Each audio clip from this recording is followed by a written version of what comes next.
우리가 좋은 가정을 꾸리고 서로 살아가고 있을 때 세상에 너무나도 힘들고 어려운 일들 때문에 집에 가장 가까이 있고 또한 가장 귀한 사람을 가끔 못 알아볼 때가 있습니다.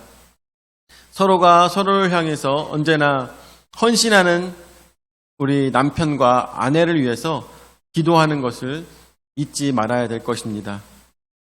더욱더 사랑하고 더욱더 귀하게 여기는 아름다운 가정들 되시기를 예수 이름으로 축원을 드립니다. 아멘. 자, 오늘 우리가 말씀을 전달하기 전에 우리 교회 표어를 한번 다시 봤으면 좋겠어요. 왜냐하면 이렇게 오신 손님들이 굉장히 많기 때문에 표어를 보면은 다른 교회 표어들과 조금 다르죠. 우리 교회는 한번 용서해 보자라는 제목으로 생각해 보고 있습니다. 2023년도에는 우리가 평소에 용서하지 못했던 사람을 용서해 줌으로 인하여서 내 삶에 어떤 변화가 찾아오는지 알아보는 그런 귀한 날이 되었으면 좋겠습니다. 다른 사람들이 다들 사랑하는 사람을 사랑하는 것은 예수님께서 말씀하시기를 도적도 그렇게 한다고 하였습니다. 그렇지만 아무도 사랑하지 않는 사람을 사랑하는 것은 아무나 할 수 있는 일이 아니라 진정 예수님을 믿는 크리스찬만이 할 수 있는 귀한 미덕이라고 볼 수가 있겠습니다. 예수님께서 우리에게 전달하신 것은 나가서 싸우라고 말씀하신 것이 아니라 너희는 싸워야 될 그 사람조차도 사랑하라고 말씀하여 주신 것입니다. 그래서 저희는 어때요? 예수님께서 우리에게 보여주신 가장 궁극적인 사랑은 자신의 목숨을 버려 자신을 미워하고 자신을 욕하던 사람을 용서하고 사랑해 주신 역사가 가장 큰 은혜라고 우리가 볼 수가 있겠습니다. 그렇지만 또한 우리도 너무나도 많은 죄를 지으며 살아왔지만 우리가 예수 그리스도를 믿음으로 모든 죄가 사해졌으며 그러므로 인하여서 하나님께 나아갈 수 있는 은혜가 우리에게 주어졌다는 것을 알고 있습니다. 그렇지만 성경 말씀을 보니까 뭐라고 나오고 있습니까? 남을 용서하지 않은 사람은 아무리 내가 예수 그리스도를 믿고 용서함 받았다 하더라도 아직도 부족하다고 말씀하고 계시는 것입니다. 어떤 부분이 부족하겠습니까? 내가 용서함 받은 것처럼 다른 사람을 용서할 수 있는 사람, 그런 사람이 바로 크리스찬이다 라고 우리는 성경에서 그 가치관을 찾을 수가 있는 것입니다.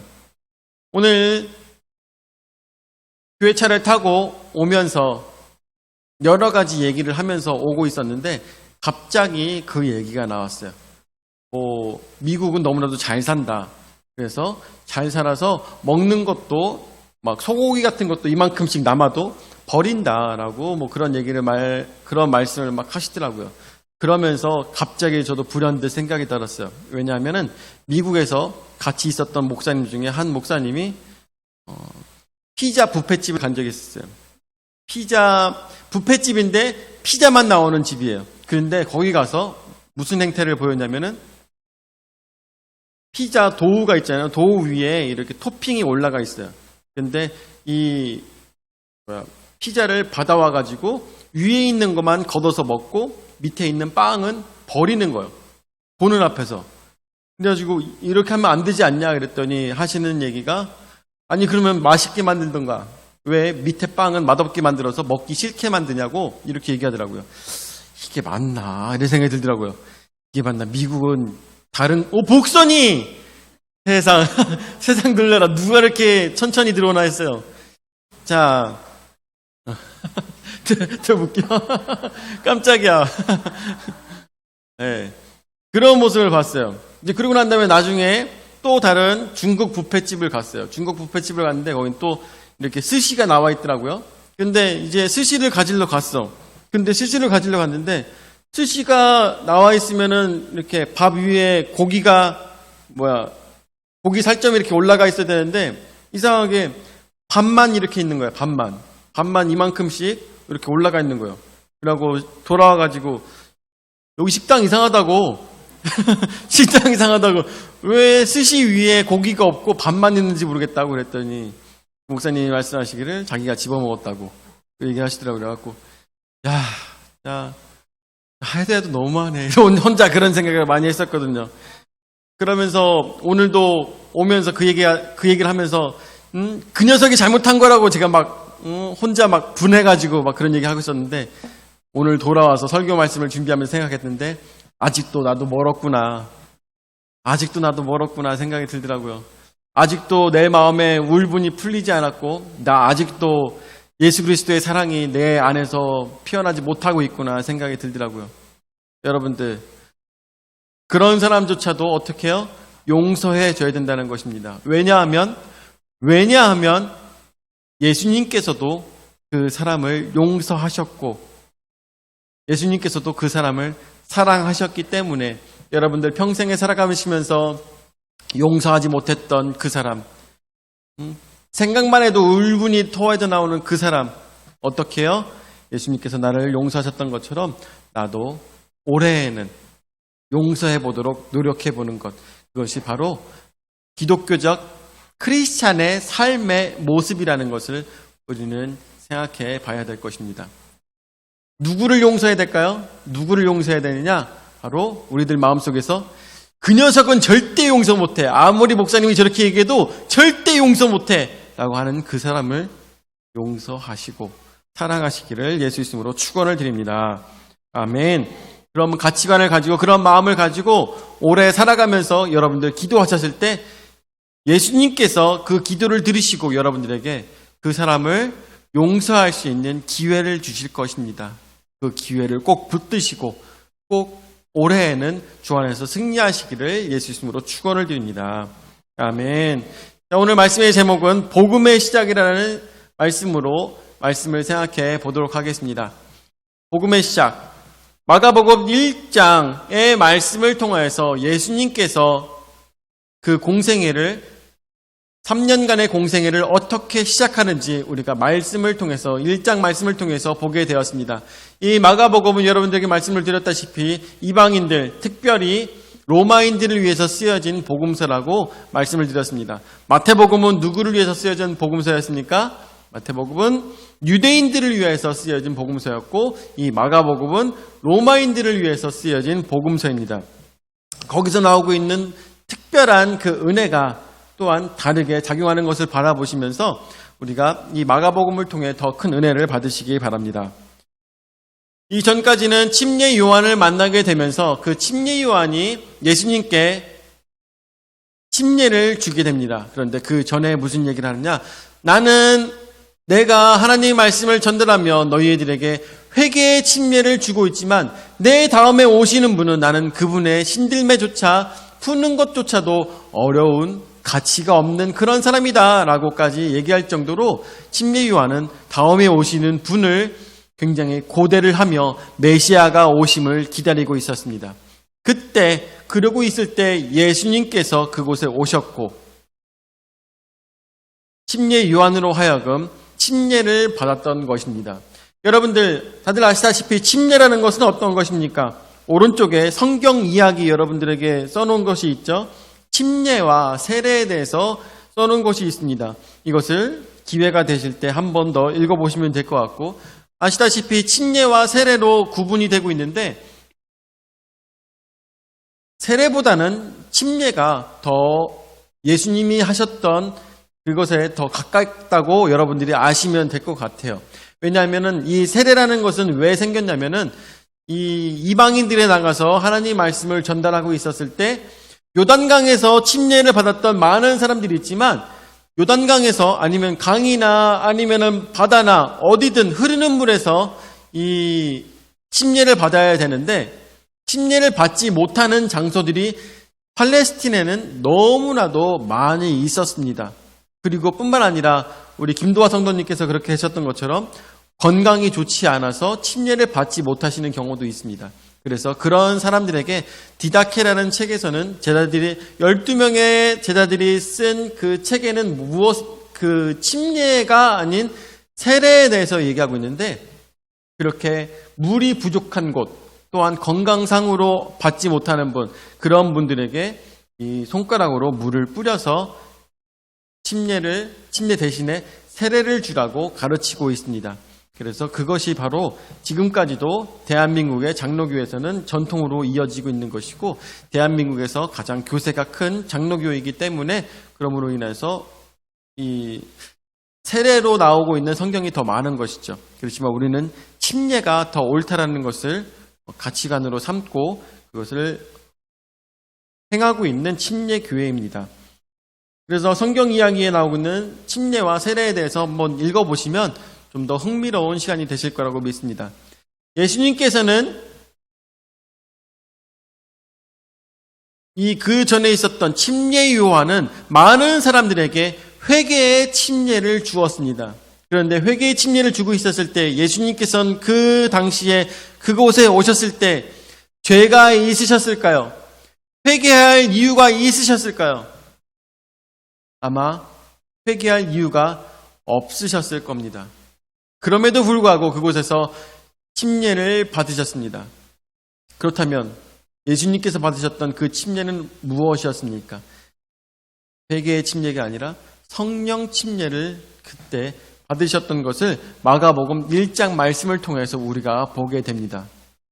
그냥 물에 들어가서 나오는 것이 아니라 그곳에서 자신의 생명을 내려놓고 다시 살아나는 것을 의미하는 침례로 끝난 것이 아니라 그때 하늘이 열리며 하늘에서 하나님께서 말씀하시기를 이는 내 사랑하는 아들이라 말씀하시는 성령이 가득한 감동하시는 그런 귀한 시간이 되었던 것을 마가복음 말씀을 통해서 우리가 보게 되었습니다.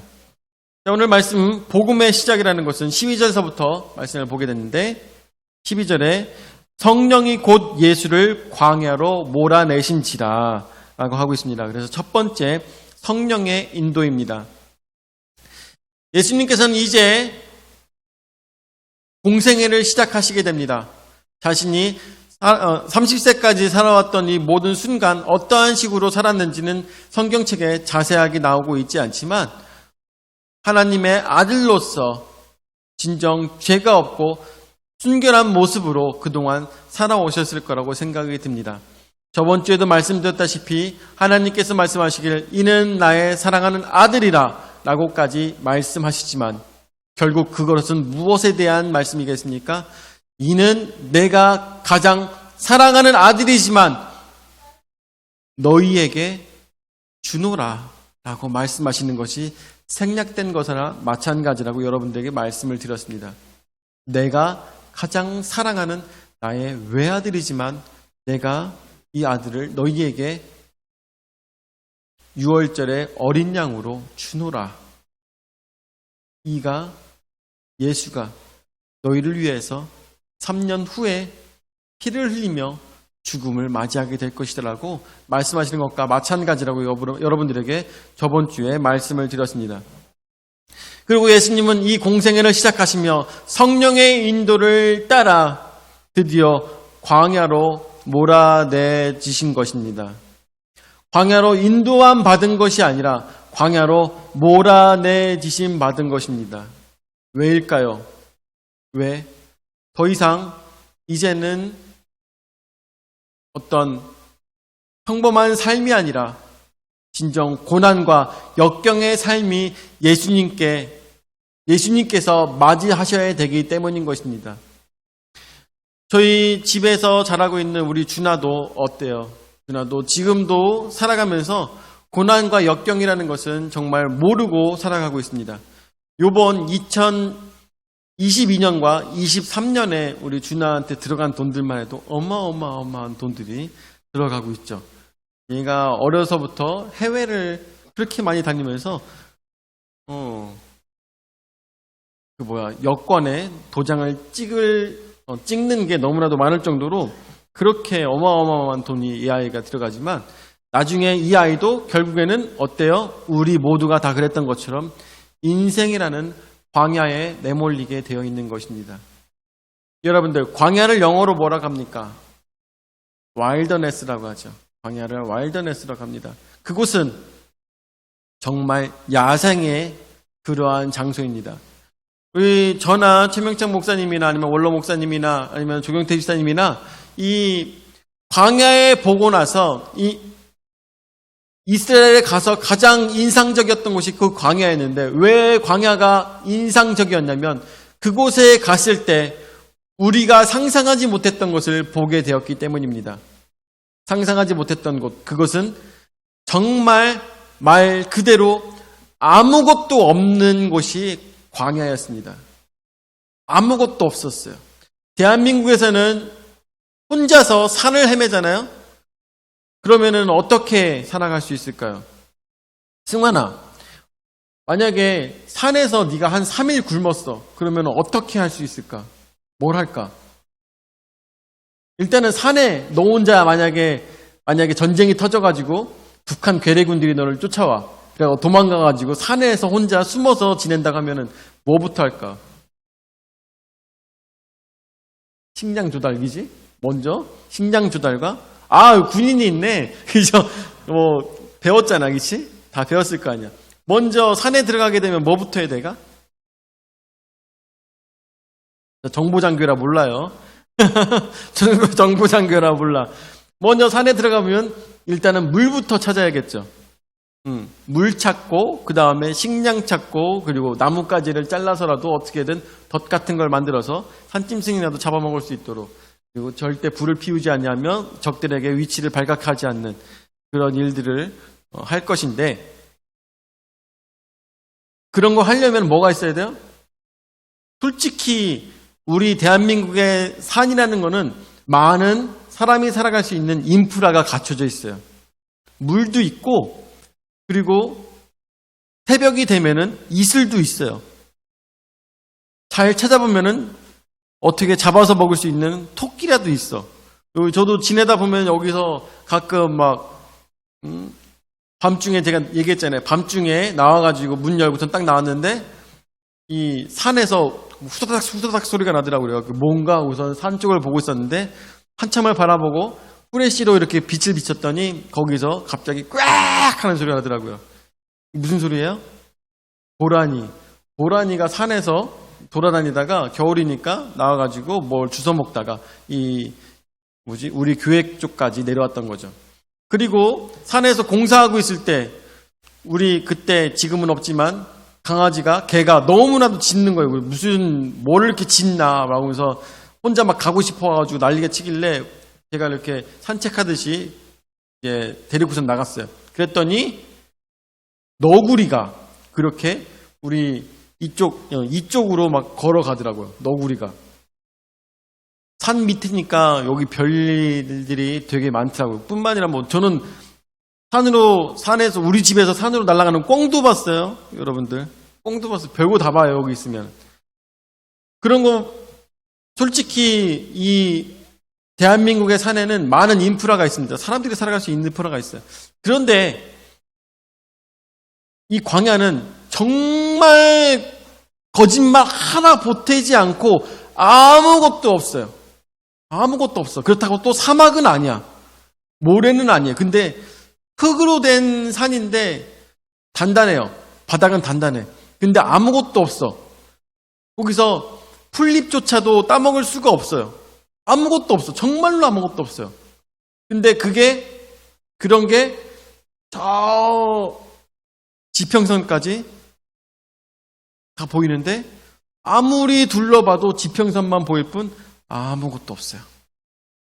이런 곳을 뭐라고 한다고요? 광야라고 한다는 거죠. 광야. 그런데 그곳을 누가 보내셨어요? 성령님께서 예수님으로 하여금 그곳에 보내신 것입니다. 두 번째, 성부의 인도입니다. 두 번째입니다. 그 광야의 삶을 40일 동안 예수님께서 지내시면서 여러 가지 별일이 다 있었죠. 그런데 그곳에서 하나님께서 허락하신 무엇이 있었을까요? 하나님께서 허락하신 시험이 있었다는 것입니다. 누구의 시험이었어요? 마귀의 시험이 있었다는 것입니다. 하나님께서 허락하시지 않았다면 그 마귀의 시험도 일어날 수가 없다는 것을 여러분들 믿으시기 바랍니다. 그곳에서 광야에서 예수님께서 3가지 시험을 당하셨는데 어떤 시험을 당하셨습니까? 가장 첫 번째로 사람이 그 아무것도 없는 곳에서 지내려면 먹을 것이 필요한데 그곳에서 예수님께서는 40일 금식하고 계셨습니다. 사단이 와서 물어봅니다. 이야기합니다. 너는 지금 이 돌로 떡덩이가 되게 해라.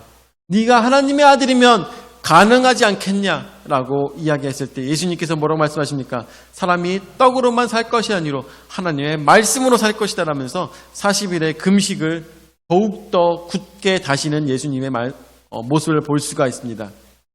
두 번째로는 예수님을 높은 성전으로, 환상 중에 성전으로 마귀가 데리고 갑니다.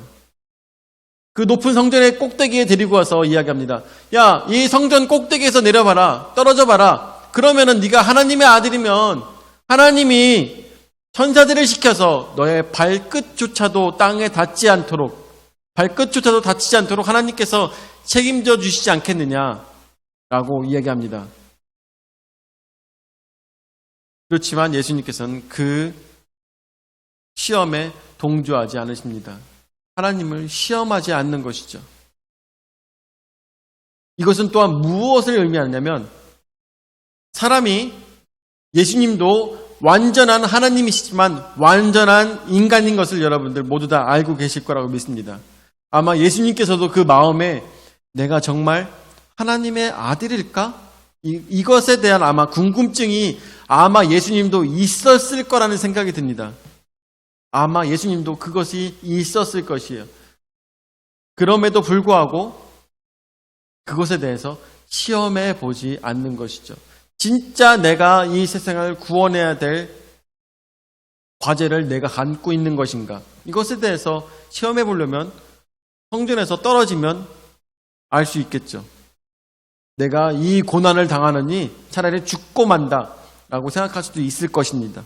그런데 예수님께서는 그 시험을 이기십니다. 세 번째 어떤 시험?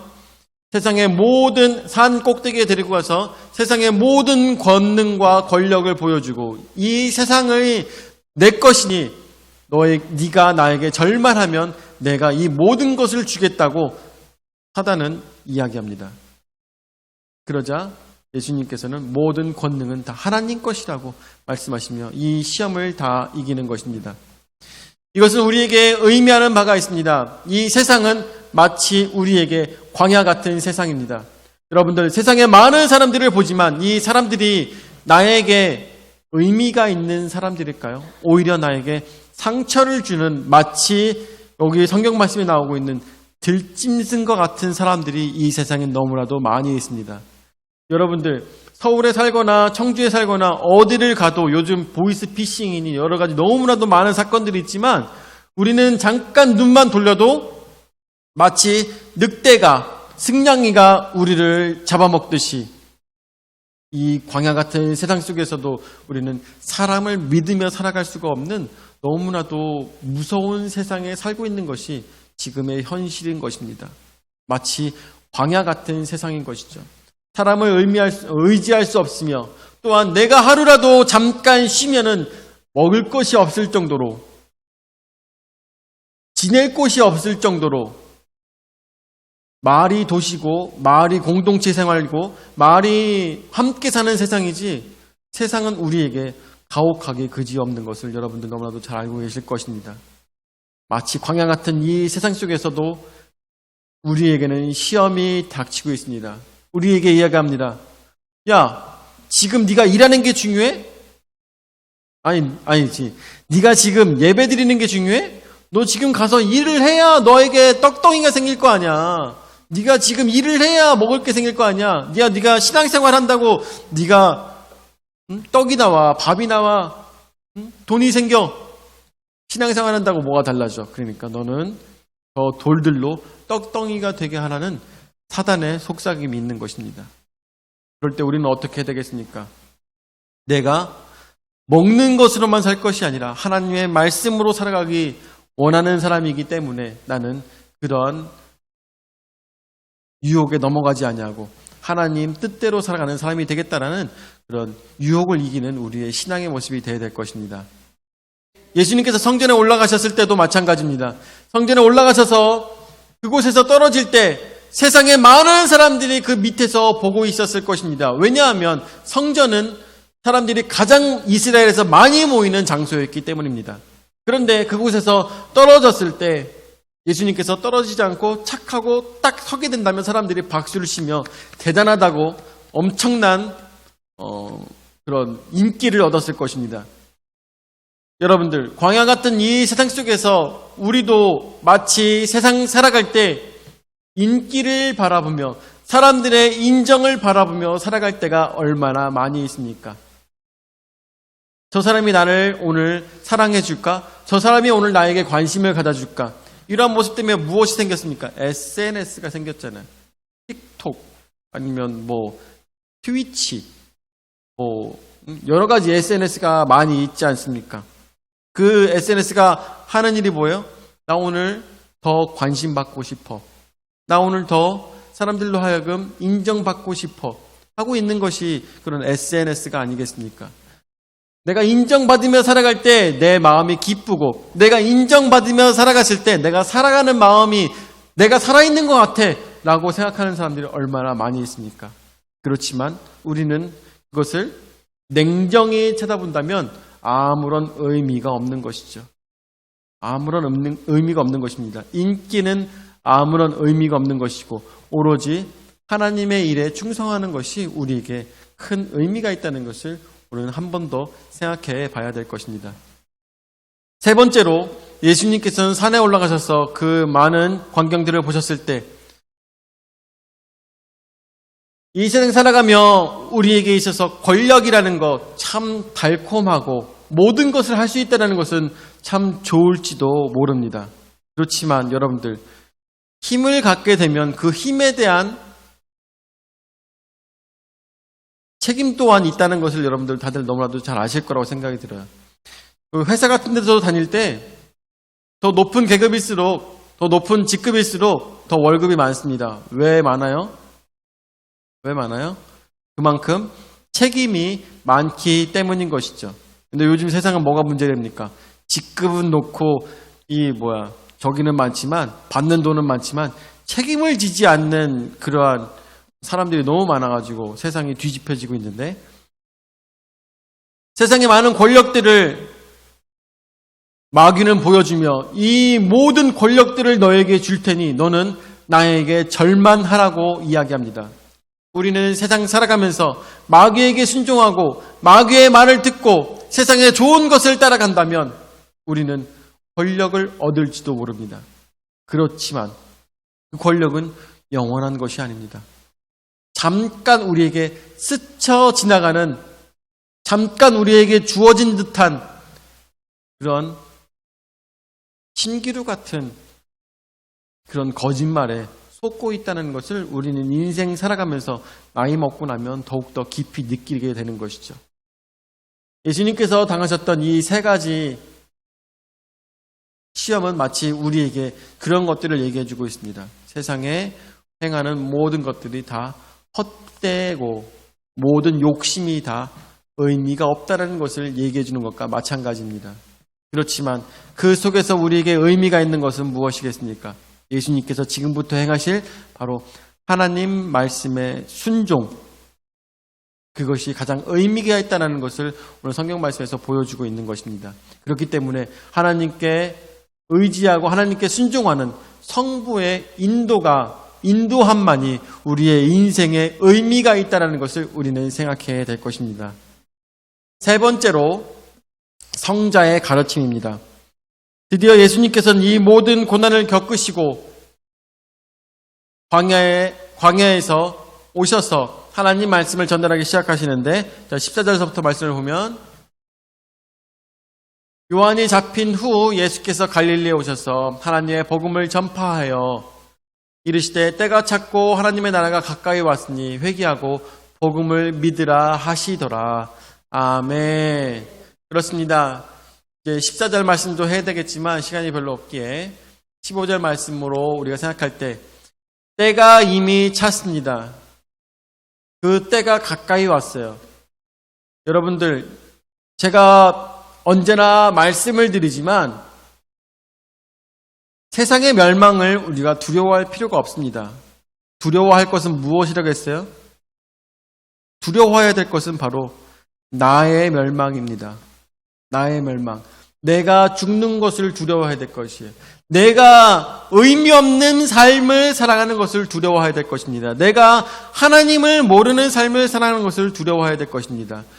오늘 우리는 어떤 일이 벌어질지 모릅니다. 오늘 우리가 차를 타고 가다가 사고가 날 수도 있고, 내가 오늘 길을 가다가 넘어져서 죽을 수도 있어요. 여러분들, 죄수 없으면 넘어져서 죽습니다.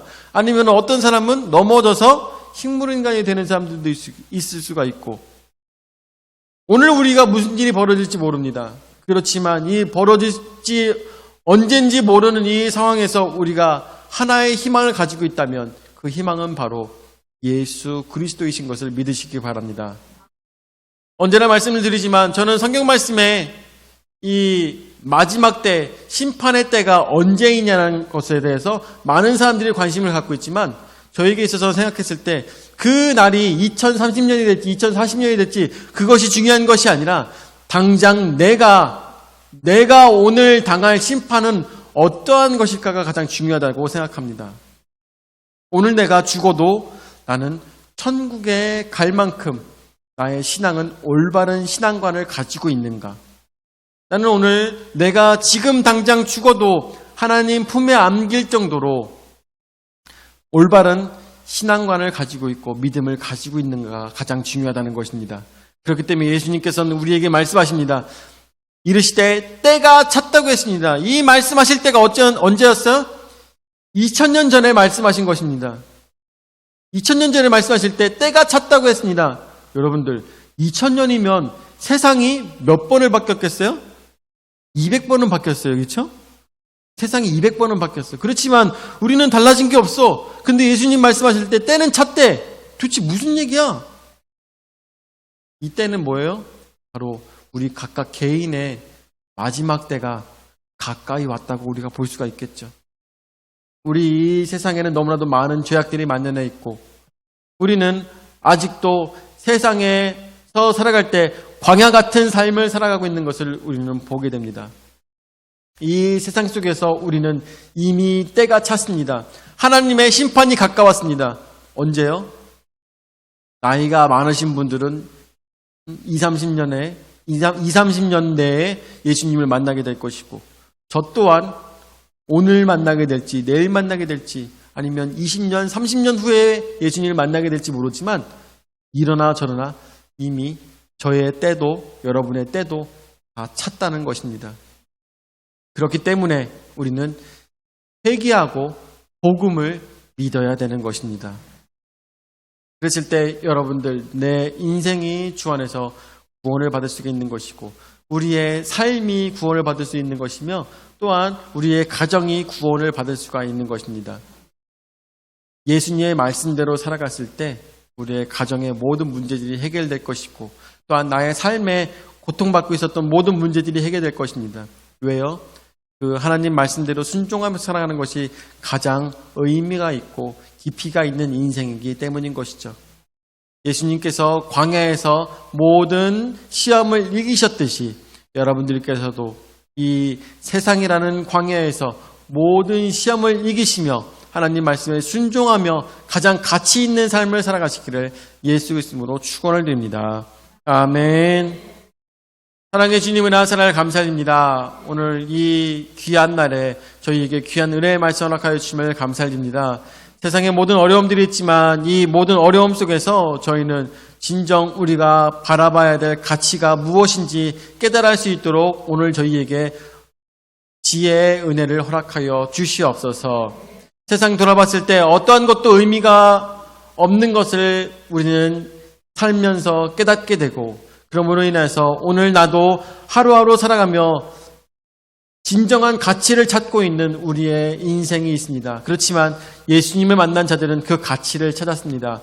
오늘 이 시간 영원히 변치 않는 그 가치를 가지고 영원히 변치 않는 그 진리가 나에게 복음이 되어서 나를 살리고 우리 가정을 살리는 귀한 은혜가 될 수 있도록 주여 역사하여 주시옵소서. 감사를 드리며 사랑이 많으신 예수님의 이름으로 기도드립니다. 아멘.